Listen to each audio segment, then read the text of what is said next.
ಬಿಜೆಪಿಯವರು ಓಟು ಕೇಳುವುದಕ್ಕೆ ಬಂದಾಗ ನಮಗೋಸ್ಕರ ನೀವು ಏನಾದರೂ ಮಾಡಿದ್ದೀರಾ ಅಂತ ಮತದಾರರು ಪ್ರಶ್ನಿಸಬೇಕು ಅಂತ ಮಾಜಿ ಸಮಾಜ ಕಲ್ಯಾಣ ಇಲಾಖೆ ಸಚಿವರಾದ ಎಚ್ ಆಂಜನೇಯ ಅವರು ಹೇಳಿದರು. ನಾಯಕನಹಟ್ಟಿಯ ನಾಗರಕಟ್ಟೆಯಲ್ಲಿ ಚಿತ್ರದುರ್ಗ ಲೋಕಸಭಾ ಚುನಾವಣೆ ಹೋಬಳಿ ಮಟ್ಟದ ಪ್ರಚಾರ ಸಭೆಯನ್ನ ಉದ್ಘಾಟಿಸಿ ಅವರು ಮಾತನಾಡಿದರು.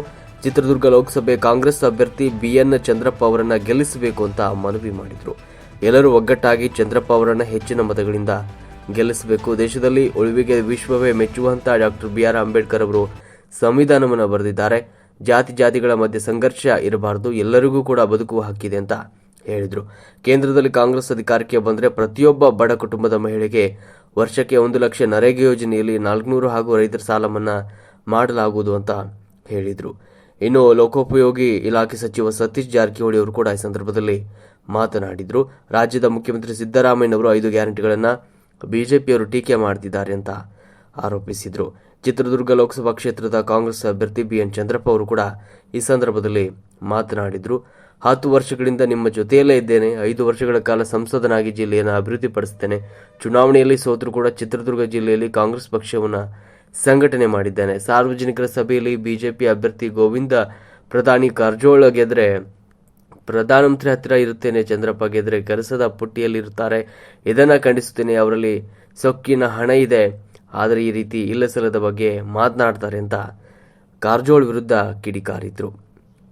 ಈ ಸಂದರ್ಭದಲ್ಲಿ ರಾಜ್ಯದ ಮುಖ್ಯಮಂತ್ರಿ ಸಿದ್ದರಾಮಯ್ಯ ಅವರು ಒಳ್ಳೆಯ ವ್ಯಕ್ತಿ, ಅವರು ದೊಡ್ಡ ನಾಯಕರು, ಅವರು ಬಡವರ ಪರವಾಗಿ ಕೆಲಸವನ್ನ ಮಾಡ್ತಾರೆ ಅಂತ ಹೇಳಿದರು. ಈ ಸಂದರ್ಭದಲ್ಲಿ ಚಳ್ಳಕೆರೆ ಶಾಸಕ ರಘುಮೂರ್ತಿ, ಚಿತ್ರದುರ್ಗ ಶಾಸಕ ಪಪ್ಪಿ, ಜಗಳೂರು ಶಾಸಕ ದೇವೇಂದ್ರಪ್ಪ ಅವರು ಕೂಡ ಈ ಸಂದರ್ಭದಲ್ಲಿ ಮಾತನಾಡಿದರು.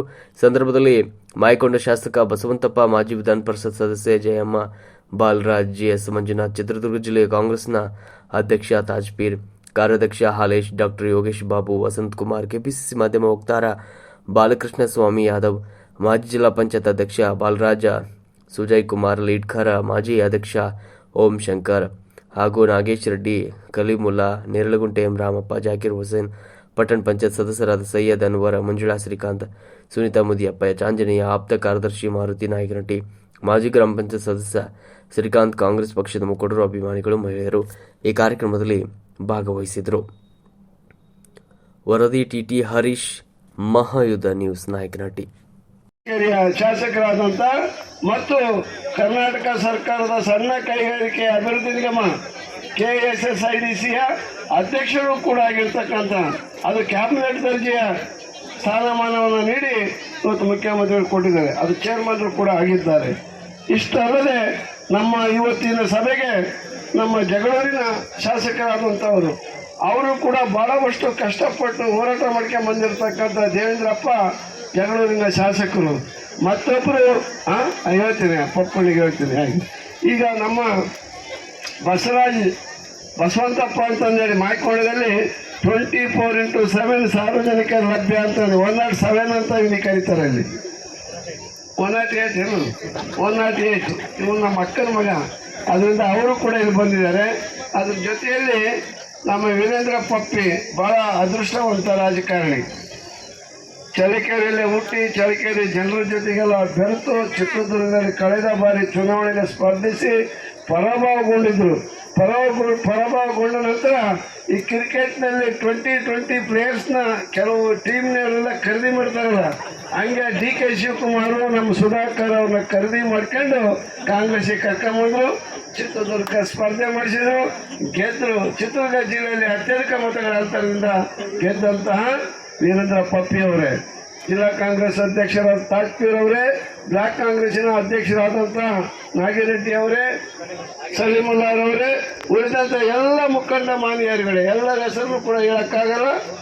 ಮಂಜುನಾಥ್ರವರೇ ಮತ್ತು ನಮ್ಮ ಸಾಲಿಂಗಯ್ಯನವರೇ ಮತ್ತು ಯೋಗೇಶ್ ಬಾಬುರವರೇ, ಓ ಶಂಕರ್ ಅವರೇ, ನಮ್ಮ ಜಯಮ್ಮ ಬಾಲರಾಜರವರೇ, ಸರ್ಕಾರ ಖಂಡಿತವಾಗಿ ತರುತ್ತೆ ಅನ್ನೋ ಮಾತನ್ನ ಈ ಸಂದರ್ಭದಲ್ಲಿ ಹೇಳುತ್ತಾ, ಬಹಳ ಸಾಮಾನ್ಯರು ಚಂದ್ರಪ್ಪನವ್ರ ಬಗ್ಗೆ ತಾವೆಲ್ಲ ನೋಡಿರ್ಬೋದು. ಬೆಳಗ್ಗೆಯಿಂದ ಸಾಯಂಕಾಲವರೆಗೆ ನಿಮ್ಮ ಜೊತೆ ಅಧಿಕಾರಿಗಳು ಕೂಡ ನಿಮ್ಮ ಕಾರ್ಯಕ್ರಮ ಇರ್ಬೋದು, ನಿಮ್ಮ ಸಮಸ್ಯೆಗಳು ಇರ್ಬೋದು, ಪರಿಹಾರ ಕಂಡುಕೊಳ್ಳಿಕ್ಕೆ ಸಾಕಷ್ಟು ಪ್ರಯತ್ನವನ್ನು ಮಾಡಿದ್ದಾನೆ. ನಾನು ಕೂಡ ಕಂಡಿದ್ದೀನಿ. ತಾವು ಕೂಡ ನಮ್ಗಿಂತ ಹೆಚ್ಚು ಅನುಭವವನ್ನು ತಾವು ನೋಡಿದ್ರೆ ಅನ್ನೋ ಮಾತನ್ನ ಈ ಸಂದರ್ಭದಲ್ಲಿ ಹೇಳುತ್ತಾ BJPಯವರು ಮಂಜುನಾಥ್ ಸಾಹೇಬ್ ಹೇಳಿದಾಗ ಬರ್ತಾರೆ, ಮನೆಗೆ ಬಂದು ಸುಳ್ಳು ಹೇಳುವಂಥ ಪ್ರಯತ್ನ ಮಾಡ್ತಾರೆ. ಹಲವಾರು ಸುಳ್ಳುಗಳನ್ನ ಹೇಳುವ ಮೂಲಕ ನಿಮ್ಮ ಮತಗಳನ್ನು ಪಡೆಯುವಂಥ ಪ್ರಯತ್ನ ಮಾಡ್ತಾರೆ. BJP ಸರ್ಕಾರ ಯಾವಾಗಲೂ ಕೂಡ ಬಡವರ ಪರವಾಗಿ ಇರದಿರುವಂಥ ಒಂದು ಸರ್ಕಾರ ಅಥವಾ ನೀವು ಸ್ಪಷ್ಟವಾಗಿ ತಿಳ್ಕೊಳ್ಳಿಕ್ಕೆ ಬೇಕಾಗಿದೆ. ಈ ನೀವೆಲ್ಲ ತಾವು ಕೂತಿದ್ರಲ್ಲ, ಈ ಕಾರ್ಯಕ್ರಮದ ಬಗ್ಗೆ ಅವರಿಗೆ ಬಹಳ ಅಸೂಯೆ ಇದೆ. ಬಹಳಷ್ಟು ಟೀಕೆಗಳನ್ನ ಮಾಡ್ತಾರೆ ಈ ಕಾರ್ಯಕ್ರಮ ಬಗ್ಗೆ, ಈ ಗ್ಯಾರಂಟಿ ಬಗ್ಗೆ, 5 ಗ್ಯಾರಂಟಿಗಳ ಬಗ್ಗೆ. ಅದಕ್ಕಾಗಿ ಮತ್ತೇನು ಈ ರಾಜಕೀಯ ಈ ಚುನಾವಣೆ ಮೂಲಕ ನಮಗೆ ಹೆಚ್ಚು ಶಕ್ತಿ ಕೊಡಬೇಕು, ಇಂಥ ಕಾರ್ಯಕ್ರಮ ನಿರಂತರವಾಗಿ ಮುಂದುವರಿಬೇಕು, ನೀವು ಆರ್ಥಿಕವಾಗಿ ಪ್ರಗತಿ ಹೊಂದಬೇಕಂತ ಸಿದ್ದರಾಮಯ್ಯ ಸರ್ಕಾರದ ಕನಸಾಗಿದೆ. ತಾವು ಅವರಿಗೆ ಹಸ್ತದ ಗುರುತಿಗೆ ಆಶೀರ್ವಾದ ಮಾಡಬೇಕಂತ ಹೇಳ್ತಾ, ನನಗೂ ಕೂಡ್ಲಿಗೆಯಲ್ಲಿ ಇನ್ನೊಂದು ಮಾರ್ಗದರ್ಶಕರು ಹಿರಿಯರು ಸುಧಾಕರ್ ಸಾಹೇಬ್ರೆ, ಚಿತ್ರದುರ್ಗ ಲೋಕಸಭಾ ಕ್ಷೇತ್ರದ ಕಾಂಗ್ರೆಸ್ ಅಭ್ಯರ್ಥಿಯಾದ ಚಂದ್ರಪ್ಪ ಸಾಹೇಬ್ರೆ,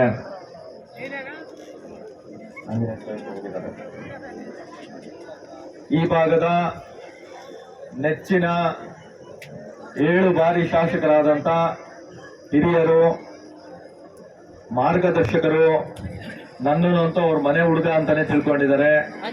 NY ಗೋಪಾಲಕೃಷ್ಣ ಸಾಹೇಬ್ರೆ 7 ಸ್ಟಾರ್, ನಮ್ಮ ಸಾಹೇಬರು 7 ಸ್ಟಾರ್. ಅದೇ ರೀತಿ ಹಿರಿಯರು, ಹ್ಯಾಟ್ರಿಕ್ ಹೀರೋ, 3 ಬಾರಿ ಶಾಸಕರಾದ ಚಳ್ಳಕೆರೆ ವಿಧಾನಸಭಾ ಕ್ಷೇತ್ರದ ಶಾಸಕರಾದ ರಘುಮೂರ್ತಿ ಸಾಹೇಬ್ರೆ, ಜಿಲ್ಲಾ ಕಾಂಗ್ರೆಸ್ ಅಧ್ಯಕ್ಷರಾದ ತಾಜ್ಪೀರ್ ಅವರೇ, ಈ ಭಾಗದ ಮುಖಂಡರು, ಮಾಜಿ MLCಗಳು ಜಯಮ್ಮಕ್ಕನವರೇ, ಈ ಭಾಗದ ಮುಖಂಡರು ದ್ರಾಕ್ಷಿ ಮತ್ತು ವೈನ್ ನಿಗಮದ ಅಧ್ಯಕ್ಷರಾದ ಯೋಗೇಶ್ ಬಾಬು ಅವರೇ, ಅಸಂಘಟಿತ ಕಾರ್ಮಿಕ ನಿಗಮದ ಅಧ್ಯಕ್ಷರಾದ ಮಂಜಣ್ಣನವರೇ, ಜಿಲ್ಲಾ ಮಹಿಳಾ ಘಟಕದ ಅಧ್ಯಕ್ಷರಾದ ಗೀತಕ್ಕನವರೇ, ಮಾಜಿ ಜಿಲ್ಲಾ ಪಂಚಾಯತ್ನ ಅಧ್ಯಕ್ಷರಾದ ಶಶಿಕಲಕ್ಕನವರೇ, ಮಾಜಿ ಶಾಸಕರಾದ ಸಾಲಿಂಗಯ್ಯನವರೇ, ಬ್ಲಾಕ್ ಕಾಂಗ್ರೆಸ್ನ ಅಧ್ಯಕ್ಷರಾದ ನಾಗೇಶ್ ರೆಡ್ಡಿ ಅವರೇ, ಕಲೀಮಣ್ಣನವರೇ, ಹಾಲೇಶ್ ಅಣ್ಣನವರೇ, ಈ ಭಾಗದ ಮುಖಂಡರಾದ ರಾಮಪ್ಪನವರೇ, ಹಿರಿಯರು, ನಿಮ್ಮೆಲ್ಲರ ಕಣ್ಮಣಿಗಳಾದ ನಾಗಿರೆಡ್ಡಿಣ್ಣನವರೇ, ಸುಜಯ್ ಅವರೇ, ಮತ್ತು ನನ್ನ ಮಾವನರಾದ TAT ಕುಮಾರಣ್ಣನವರೇ, ಮತ್ತು ಇಲ್ಲಿ ವೇದಿಕೆ ಮೇಲಿರುವಂತ ಎಲ್ಲ ಗಣ್ಯರೇ, ದಯವಿಟ್ಟು ಯಾರ್ದಾದ್ರು ದೃಷ್ಟಿ ಇಟ್ಕೊಂಡು ಈಗಾಗಲೇ ಕೆಲಸ ಕೂಡ ಪ್ರಾರಂಭ ಆಗ್ತಾ ಇದೆ. ಈಗ ನಮ್ಮದು ಕೂಡ ಅಲ್ಲಿ ಸೇರ್ಕೊಂಡಿದೆ. ನಾವು ಯಾವತ್ತೂ ಸುಳ್ಳು ನುಡಿದಂತೆ ಅದೇನು ಹೇಳ್ತಾರಲ್ಲ, ಅಸ್ತ್ರ ಹೇಳ್ತಕ್ಕಂಥವ್ರು, ನಾವು ಸುಳ್ಳು ಪಳ್ಳು ಹೇಳ್ತಕ್ಕಂಥವ್ರಲ್ಲ. ನಾನು ಬಂದು ಸುಮಾರು 10 ವರ್ಷ ಆಯ್ತು ಈ ಕ್ಷೇತ್ರ ಬಿಟ್ಟೋಗಿ. ನಾನು ಬೇರೆ ಬೇರೆ ಕಡೆ ಹೋದ್ರೆ ಎಲ್ಲ ಹೇಳಿದ್ರು, 7 ಸ್ಟಾರು, ಬಳ್ಳಾರಿಗೆ ಹೋದ್ರು, ಕೂಡ್ಲಿಗೆ ಹೋದ್ರು, ಹೀಗೆ ಎಲ್ಲರೂ ಕೂಡ ಅನೇಕ ವಿಧದಲ್ಲಿ ಕೂಡ ಹೇಳಿದ್ರು. ಕಾಲಕ್ರಮೇಣ ಅನಿವಾರ್ಯ ಪರಿಸ್ಥಿತಿಗಳಲ್ಲಿ ನಾನು ಅಲ್ಲೆಲ್ಲಿ ಹೋಗ್ಬೇಕಾಯ್ತು. ಎಲ್ಲಿ ಹೋದ್ರೂ ಕೂಡ ಅಲ್ಲಿ ಕೆಟ್ಟ ಹೆಸರಂತೂ ನಾನು ತಗೊಂಡು ಬರಲಿಲ್ಲ, ಒಳ್ಳೆಯ ಹೆಸರುಗಳೇ ತಗೊಂಡು ಬಂದಿದ್ದೀನಿ. ಕಡೆಯ ದಿನಗಳಲ್ಲಿ, ಈಗ ನಾನು ಇರ್ತಕ್ಕಂಥ ದಿನಗಳಲ್ಲಿ, ಕಡೆಯ ದಿನಗಳಲ್ಲಿ ಒಂದೊಳ್ಳೆ ಕೆಲಸ ನನ್ನ ಕ್ಷೇತ್ರದಲ್ಲಿ ಹುಟ್ಟಿರ್ತಕ್ಕಂಥದ್ದು, ಈ ಕ್ಷೇತ್ರದಿಂದ ನನ್ನ ರಾಜಕೀಯ ಜೀವನ ಪ್ರಾರಂಭ ಆಗಿರ್ತಕ್ಕಂಥದ್ದು, ಈ ಕ್ಷೇತ್ರದ ಜನದಿಂದ ನಾನು ಇಲ್ಲಿ ಶಾಸಕನಾಗಿರ್ತಕ್ಕಂಥದ್ದು. ಈ ಒಂದು ಕಾರಣದಲ್ಲಿ ಅವರಲ್ಲಿ ಋಣದಲ್ಲಿದ್ದೀನಿ. ಆ ಋಣ ನಾನು ತೀರಿಸ್ಬೇಕನ್ನೋ ಒಂದು ಕಾರಣಕ್ಕೋಸ್ಕರ ನಾನು ಅವೆಲ್ಲ ಬಿಟ್ಟು ಕೂಡ್ಲಿಗೆಲ್ಲಿದ್ದೆ ಮತ್ತೆ ನಾನು MLA ಆಗ್ತಾ ಇದ್ದೆ. ಇಡೀ ಕೂಡ್ಲಿಗೆ ಜನ ಬಂದು ಕಾಂಗ್ರೆಸ್ನಲ್ಲೇ ನಿಂತ್ಕೊಳ್ಳಿ ಅಂತ ಹೇಳಿದ್ರು. ದೊಡ್ಡವ್ರು ಕೂಡ, ಹೈಕಮಾಂಡ್ನವ್ರು ಕೂಡ, ನೀನು ಕಾಂಗ್ರೆಸ್ನಲ್ಲೇ ನಿಲ್ಲು, ಅಲ್ಲೇ ನಿಲ್ಲು ಬೇಕಾದ್ರೆ ಅಂತ ಕೂಡ ಕೇಳಿದರು. ಆದರೂ ಕೂಡ ನಾನು ಇರ್ಲಿಕ್ಕೆ ಇಷ್ಟಪಡಲಿಲ್ಲ. ನಾನೇನು ಕೆಲಸ ಮಾಡಬೇಕು ಆ ಕೆಲಸ ನಾನು ಮಾಡಿದ್ದೀನಿ. ಬಳ್ಳಾರಿಯಲ್ಲಿ ಏನು ಮಾಡಬೇಕು ಆ ಕೆಲಸ ನಾನು ಮಾಡಿದ್ದೀನಿ. ಉಳಿದಿದ್ದು ನನ್ನ ಕ್ಷೇತ್ರದಲ್ಲಿ ಮಾಡಬೇಕು. ಆ ಕೆಲಸಕ್ಕೆ ನಮ್ಮೆಲ್ಲ ಚಿತ್ರದುರ್ಗ ಜಿಲ್ಲೆಯ ಶಾಸಕರೆಲ್ಲರೂ ಕೂಡ, ಮುಖ್ಯವಾಗಿ ನಮ್ಮ ರಘುಮೂರ್ತಿ ಮತ್ತು ನನ್ನ ಸ್ನೇಹಿತರು ಸುಧಾಕರ್ ಅವರು ಕೂಡ ತುಂಬ ಆಪ್ತರು ನಮಗೆ. ಹೀಗಾಗಿ ನಾವೆಲ್ಲ ಒಗ್ಗಟ್ಟಾಗಿದ್ದೀವಿ. ಅವ್ರಿಗೆ ಚಳಿಕೆರೆ ಬೇರೆಲ್ಲ, ಮೊಳಕಾಲ್ಮೂರು ಬೇರೆಲ್ಲ, ಎರಡು ಕಣ್ಣುಗಳಿದ್ದಾಗೆ. ಅದು ಯಾವುದೇ ಸಂದರ್ಭದಲ್ಲಿ ಅವ್ರು ಕಳ್ಕೊಳ್ಳೋಕೆ ಅವ್ರು ತಯಾರಾಗಿಲ್ಲ. ಹೀಗಾಗಿ ಸ್ವಲ್ಪ ಭರವಸೆ ಇಡಬೇಕು, ನಂಬಿಕೆ ಇಡಬೇಕು ನಮ್ಮೆಲ್ಲರ ಮೇಲೆ. ಜೊತೆಯಲ್ಲಿ ನಮ್ಮ ಚಂದ್ರಪ್ಪನವರು ಅದೇ ಗ್ರಾಮದವರೇ, ಚಿಕ್ಕಮಗಳೂರು ಜಿಲ್ಲೆಗೆ ಬಂದರೂ ಕೂಡ ಅಪ್ಪರ್ ಭದ್ರ ತುಂಗಭದ್ರಕ್ಕೆ ಅವರು ಕೂಡ ನಮ್ಮೆಲ್ಲರ ಒಟ್ಟಿಗೆ ಆಗಿ, ಅವ್ರು ಇನ್ನೂ ಎಂಪಿನೇ ಆಗಿರಲಿಲ್ಲ, ಅವರು ಮಾಜಿ ಎಂಪಿಗಳಾಗಿ ಕೂಡ ನಮ್ಮಲ್ಲಿ ಸಹಕಾರ ಕೊಟ್ಟು ನಮ್ಮ ಜೊತೆಗೆಲ್ಲ ರಾತ್ರಿ ಆಗಲೂ ಕೂಡ ಓಡಾಡಿ ಅವರೆಲ್ಲ ಮಾಡಾಡಿದರು. ಈ ಭಾಳ ಒಳ್ಳೆ ಮನುಷ್ಯ, ಸುಸಂಸ್ಕೃತವಾಗಿರ್ತಕ್ಕಂಥವನು, ಭಾಳ ಒಳ್ಳೆ ಇದಿರ್ತಕ್ಕಂಥವ್ರು. ನಾನು ಕೂಡ ಹಿಂದೆ BJP ಗೌರ್ಮೆಂಟ್ನಲ್ಲಿ ನಾರಾಯಣ ಸ್ವಾಮಿ ಅವರು ಈ ಕ್ಷೇತ್ರಕ್ಕೆ ನಿಂತಹ ಸಂದರ್ಭದಲ್ಲಿ ನಾನು ಕೂಡ್ಲಿಗೆ MLA ಆಗಿ BJP ಶಾಸಕನಾಗಬೇಕಾದ್ರೆ ನಾನು ಕೂಡ ನಾರಾಯಣ ಸ್ವಾಮಿ ಅವ್ರ ಪರವಾಗಿ ನಾನು ಇಲ್ಲಿ ಮತ ಯಾಚನೆ ಮಾಡಕ್ಕೆ ಬಂದಿದ್ದೆ. ನಾನು ಮತ ಯಾಚನೆ ಮಾಡಿ ಸಾಕಷ್ಟು ಮತಗಳನ್ನು ಕೂಡ ಕೊಡಿಸ್ತಕ್ಕಂಥ ನಾನು ಪ್ರಯತ್ನ ಕೂಡ ಅಲ್ಲಿ ಮಾಡಿದಂಥ ಸಂದರ್ಭದಲ್ಲಿ ಯಾವತ್ತೂ ಕೂಡ ನಾರಾಯಣ ಸ್ವಾಮಿ ಅವರು ಈ ಕ್ಷೇತ್ರದಲ್ಲಿ ಮಾಡಿರ್ತಕ್ಕಂಥದ್ದು ನಾವು ಪಾರ್ಟಿ ಇಟ್ಕೊಂಡು ಮಾಡಲಿಲ್ಲ. ಅವತ್ತು ಒಂದು ಪಾರ್ಟಿಯಲ್ಲಿದ್ದನು, ಪಾರ್ಟಿ ಸಿದ್ಧಾಂತದ ಹಿನ್ನೆಲೆಯಲ್ಲಿ ಅವ್ರಿಗೇನು ಸಹಕಾರ ಕೊಟ್ಟೆ, ಸಹಕಾರದ ಹಿನ್ನೆಲೆಯಲ್ಲಿ ನಮ್ದು ಹಿಂದುಳಿದಿರ್ತಕ್ಕಂಥ ಪ್ರದೇಶ ನೀರಾವರಿ ಆಗಬೇಕ ದೃಷ್ಟಿಯಲ್ಲಿ ಆಗಲೇಬೇಕು ಅಂತೇಳಿ ತೀರ್ಮಾನ ತಗೊಂಡು ನಾವು ಮಾಡಿದ್ವಿ. ಗೆದ್ದೋಗ್ಬೇಕಾದ್ರೆ ಎಲ್ಲ ಕಡೆ ಭಾಷಣ ಮಾಡಿದರು.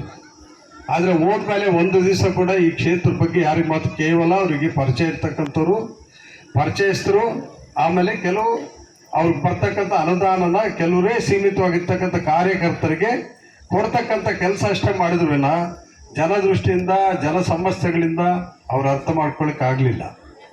ಈಗ ನರೇಂದ್ರ ಮೋದಿಯವರು ಈ ದೇಶದ ಪ್ರಧಾನಿ ಆಗಿರ್ತಕ್ಕಂಥವ್ರು 5,300 ಕೋಟಿ ರೂಪಾಯಿ ಕೊಡ್ತೀವಿ ಅಂತೇಳಿ ಮಾತು ಕೊಟ್ಟು ಕ್ಯಾಬಿನೆಟಲ್ಲಿ ಪಾಸಾಗಿ ಅದನ್ನೆಲ್ಲ ಬಡ್ಜೆಟ್ನಲ್ಲಿ ಕೂಡ ಪ್ರಾವಿಷನ್ ಮಾಡಿ ಬರ್ತಕ್ಕಂಥ ಹಣ ಕೂಡ ಕಾಂಗ್ರೆಸ್ ಗೌರ್ಮೆಂಟ್ ಕರ್ನಾಟಕದಲ್ಲಿದ್ದೆ ನಾವು ದುಡ್ಡು ಕೊಡೋದಿಲ್ಲ ಅಂತೇಳಿ ನಿರ್ಮಲಾ ಸೀತಾರಾಮನ್ ಅವರು ಇಲ್ಲ ಸಲ್ಲದ ಹೇಳಿಕೆಗಳನ್ನು, ಆ ಹೇಳ್ತಕ್ಕಂಥ ಭಾವನೆಗಳ ಭಾಷೆಗಳ ಮೂಲಕ ತಿಳಿಸ್ತಕ್ಕಂಥ ಕೆಲಸಗಳೆಲ್ಲ ಆಗ್ತಾ ಇದೆ. ಇದರಲ್ಲಿ ನಾನು ಹೇಳ್ಬೇಕಾದ್ರೆ BJP ನಿಜವಾಗ್ಲೂ ಕೂಡ ಯಾರಿಗೂ ಗುಂಡಿಗೆಯಲ್ಲಿ ಧೈರ್ಯ ಇಲ್ಲ, ಮಾತಾಡಲಿಕ್ಕೆ ಧೈರ್ಯ ಸಾಲದು. ಹೀಗಾಗಿ ಯಾರು ಕೂಡ ವಿಚಾರ ಯಾರು ಮಾತಾಡೋದಿಲ್ಲ. ಬೇಕಾದ್ರೆ ನೀವು ಟೆಸ್ಟ್ ಮಾಡಿ ನೋಡ್ರಿ, ಮತ್ತೆ ಯಾರು ಕೇಳಿದ್ರು ಕೂಡ 5,300 ಕೋಟಿದು ಏನಾಯ್ತು ಅಂತ ಗೊತ್ತಿಲ್ಲ. ಮೊನ್ನೆ ನಡೆದಂಥ ಸಂದರ್ಭದಲ್ಲಿ 3 ತಿಂಗಳ ಹಿಂದ್ಗಡೆನೆ ಬರಗಾಲ ಬಂದು ತುತ್ತಾಗಿದೆ, ಕುಡಿಯೋಕ್ಕೆ ನೀರಿಲ್ಲ, ಜಾನುವಾರುಗಳು ಮೇವಿಲ್ಲ, ಒಂದಷ್ಟೇ ಇಷ್ಟು ಗೋಶಾಲೆ ಮಾಡಬೇಕು, ನಮ್ಮ ಯೋಗದಕ್ಕೆ ಒಂದು ಪೈಪು ಪಂಪ್ಲೇನೋ ಹಾಕೋಕ್ಕಾಗತ್ತಿಲ್ಲ. ಹೀಗಾಗಿ ಅವರಲ್ಲಿರ್ತಕ್ಕಂಥ ಸ್ಟೇಟ್ ಏನು SDRF ಅಂತ ಫಂಡ್ ಇದೆ ಅಷ್ಟರಲ್ಲೇ ಸಿದ್ದರಾಮಯ್ಯವ್ರು ಕೊಟ್ಟಿದ್ದಾರೆ. ಇಲ್ಲಿ ಬರಗಾಲಕ್ಕೆ ಬಂದಿರತಕ್ಕಂಥವ್ರು ಕೇಂದ್ರದಿಂದ ಬಂದಿದ್ರು ಜನ, ಕೇಂದ್ರದಿಂದ ಬಂದಿರತಕ್ಕಂಥ ಅಧಿಕಾರಿಗಳ ಸಮೇತ ಕರ್ನಾಟಕ ರಾಜ್ಯದಲ್ಲಿರ್ತಕ್ಕ ಅಧಿಕಾರಿಗಳ ಜೊತೆಗೆ ಸೇರಿ ಇದೆಲ್ಲ ಸ್ಟಡಿ ಮಾಡೋಗಿದ್ದಾರೆ. ಸುಮಾರು 16,000 ಕೋಟಿ ಮೀರಿರ್ತಕ್ಕಂಥ ನಷ್ಟ ಈ ಒಂದು ಕ್ಷೇತ್ರಕ್ಕಾಗಿದೆ ಅಂತ ಹೇಳ್ಬಿಟ್ಟು ರಿಪೋರ್ಟ್ ಕೊಟ್ಟರು ಕೂಡ ಕಡೆಗೆ ಕರ್ನಾಟಕದಾದ್ಯಂತ ಸೇರ್ತಕ್ಕಂಥ ಅಮಿತ್ ಶಾ ಅವರು ಒಂದು ಮಾತು ಹೇಳಿದರು, ಯಾವುದಲ್ಲಿ ಲಾಸ್ ಆಗಿಲ್ಲ, ನಮಗೆ ರಿಪೋರ್ಟೇ ಕೊಟ್ಟಿಲ್ಲ, ಅವ್ರು ನಮ್ಗೆ ಯಾವುದು ಹೇಳಿಕೆನೇ ಕೊಟ್ಟಿಲ್ಲ ಅಂತ ಹೇಳ್ಬಿಟ್ಟು ಉಲ್ಟಾ ಹೊಡಿರ್ತಕ್ಕಂಥದ್ದು ಈ ದೇಶ ಇಬ್ಬರಿಗೆ ಮಾತ್ರ, ನರೇಂದ್ರ ಮೋದಿ, ಇನ್ನೊಂದು ಅಮಿತ್ ಶಾ ಮಾತ್ರ ಇರ್ತಕ್ಕಂಥದ್ದು. ಇದು ಇವರಿಬ್ಬರ ಒಂದು ಹೇಳಿಕೆಗಳು, ಗುಣಗಳನ್ನು ನೋಡ್ತಾ ಇದ್ರೆ ಈ ಹಿಟ್ಲರ್ ಸಾಮ್ರಾಜ್ಯ ಅಂತ ಹಿಂದೆ ನೋಡಿದ್ವಿ ನಾವು. ಹಿಟ್ಲರ್ ಅಂದ್ರೆ ಇಟಲಿ, ಜರ್ಮನಿಯಲ್ಲಿ ನಡೆದಿರ್ತಕ್ಕಂಥ ಯುದ್ಧದಲ್ಲಿ ನೀವೆಲ್ಲ ಗೊತ್ತಿರಬೇಕು ಅದು ಹಿಟ್ಲರ್ ಬಗ್ಗೆ.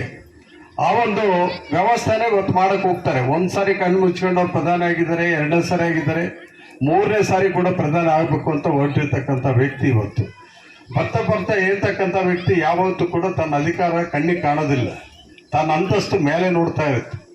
ಅಂಥ ವ್ಯಕ್ತಿ ಇವತ್ತು ನಮ್ಮ ದೇಶದ ಪ್ರಧಾನಿ ಆಗೋಕ್ಕೆ ಕೊಟ್ಟಿದ್ದಾರೆ. ಕಷ್ಟಪಟ್ಟು ಇವತ್ತು ಭಾರತ್ ಜೋಡೋ ಅಂತೇಳಿ ಹೆಸರಿಟ್ಕೊಂಡು ಇವತ್ತು ರಾಹುಲ್ ಗಾಂಧಿ ಅವರು ಸಾವಿರಾರು ಕಿಲೋಮೀಟರ್ಗಳೆಲ್ಲ ನೋಡಿದ್ದಾರೆ. ಅವರು ನ್ಯಾಯಯುತವಾಗಿರ್ತಕ್ಕಂಥ ಕೆಲಸಗಳಾಗಬೇಕು ಅಂತ ಮಹಿಳೆಯರಿಗೋಸ್ಕರ 1 ವರ್ಷಕ್ಕೆ 1 ಲಕ್ಷ ಕೊಡ್ತಕ್ಕಂಥ ಕೆಲಸ ಕೂಡ ಮಂಥನಕ್ಕೆ ಆಗಬೇಕು ಅಂತೇಳಿ. ನಾನು ನಿನ್ನೆ ಪತ್ರಿಕೆಯಲ್ಲಿ ಹೋಗ್ತಾ ಇದ್ದು, ಬೆಣ್ಮಗಳು ಹೇಳ್ತಾ ಇದ್ಲು, ಕೊಟ್ಟಿರ್ತಕ್ಕಂಥ 2,000 ರೂಪಾಯಿ ದುಡ್ಡಿನಲ್ಲಿ ಯಾವುದು ಗೃಹಲಕ್ಷ್ಮಿ ಅಂತ ಬರುತ್ತೆ, ಆ ದುಡ್ಡಲ್ಲಿ ನನ್ನ ಮಗಳು SSLC 85-90% ಮಾರ್ಕ್ಸ್ ಕೂಡ ತೆಗೆದಿದ್ದಾಳೆ. ಆ ದುಡ್ಡಲ್ಲೇ ನನ್ನ ಸಾಕಾರ ಆಯಿತು ಅಂತೇಳಿ. ಈ ಥರ ಭಾಳಷ್ಟು ಜನ ಆರೋಗ್ಯಕ್ಕೂ ಇಟ್ಕೊಂಡಿದ್ದಾರೆ, ಅವರವರ ವೈಯಕ್ತಿಕವಾಗಿರ್ತಕ್ಕಂಥ ಸಮಸ್ಯೆಗಳು ಇಟ್ಕೊಂಡಿದ್ದಾರೆ. ಮದುವೆ ಮುಂಜೆಗಳು ಬರ್ತಕ್ಕಂಥ ಸಂದರ್ಭದಲ್ಲಿ ಅಲ್ಪ ಸ್ವಲ್ಪ ಗಂಡಸರು ಈ ಕುಡಿದು ಪಡೆದು ತಗೊಂಡೋಗಿ ಎಲ್ಲಾದ್ರೂ ಅಡ ಇಟ್ಟಿದ್ರೆ ಅದನ್ನು ಬಿಡಿಸ್ಕೊಳ್ಳೋಂಥ ಪ್ರಯತ್ನ ಮಾಡಿ ಅವ್ರ ಮಕ್ಕಳು ಮದುವೆಗಳು ಮಾಡ್ತಕ್ಕಂಥ ಕೆಲಸಗಳು ಕೂಡ ಇದರಲ್ಲಾಗಿದೆ. ಈಗಾಗಲೇ ಈಗ ನಾವು ಸ್ತ್ರೀಶಕ್ತಿ ಇದರಲ್ಲಿ ಹೆಣ್ಮಕ್ಳೆಲ್ಲ ಬಸ್ಸುಗಳಲ್ಲಿ ಫ್ರೀಯಾಗಿ ಓಡಾಡ್ತಾ ಇದ್ದೀವಿ. ಯಾರೋ ನಿಮಗೆ ದುಡ್ಡು ಕೇಳ್ತಾರ? ಯಾರು ಕೇಳ. ಕಾಂಗ್ರೆಸ್ ಅಭ್ಯರ್ಥಿ ಗೆದ್ದರೆ 30 ಜನ ಡಸ್ಟ್ಬಿನಲ್ಲಿ ಇರ್ತಾರೆ ಬಹುಶಃ ಅವರಿಗೆ ಅಪಾರವಾದ ಸಂಪತ್ತು ಸೇರಿದೆ.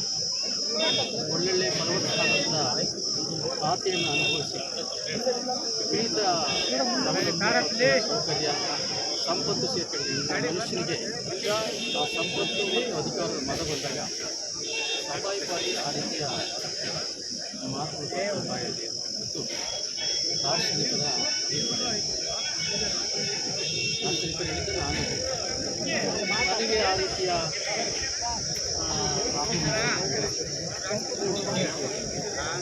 ಜನತೆ ಜನಗಣಿಗೆಯಲ್ಲಿ ಕಲ್ಲ ಮತ್ತೆ ನಮ್ಮ ಜನ ಊಟ ಮಾಡೋದನ್ನು ಮೋಸದ ಗ್ಯಾರಂಟಿ ಅಂದರೆ ಕೋಟ್ಯಾಂತರ ಜನ ಇವತ್ತು ತನ್ನ ಹೊತ್ತಿನ ಹೊಟ್ಟೆಯ ಚೀಲವನ್ನು ತುಂಬಿಸ್ಕೊಳ್ತಾ ಇರ್ತಾರೆ. ಅವರಿಗೆ ಗೊತ್ತು ಇವರಿಗೆ ಕೊಬ್ಬೇರಿದವರಿಗೆ ಬಡವರ ಕಷ್ಟ ಹೇಗೆ ಗೊತ್ತಿಲ್ಲ. ಒಂದು ಹೊತ್ತಿನ ಊಟಕ್ಕೂ ಸಹ ದುಃಖಪಡುವಂಥ ಜನ ಇವತ್ತು ಸಿದ್ದರಾಮಯ್ಯನವರನ್ನ ಕಾಂಗ್ರೆಸ್ ಪ್ರೀತಿಯಿಂದ ಆಸೆಗಳು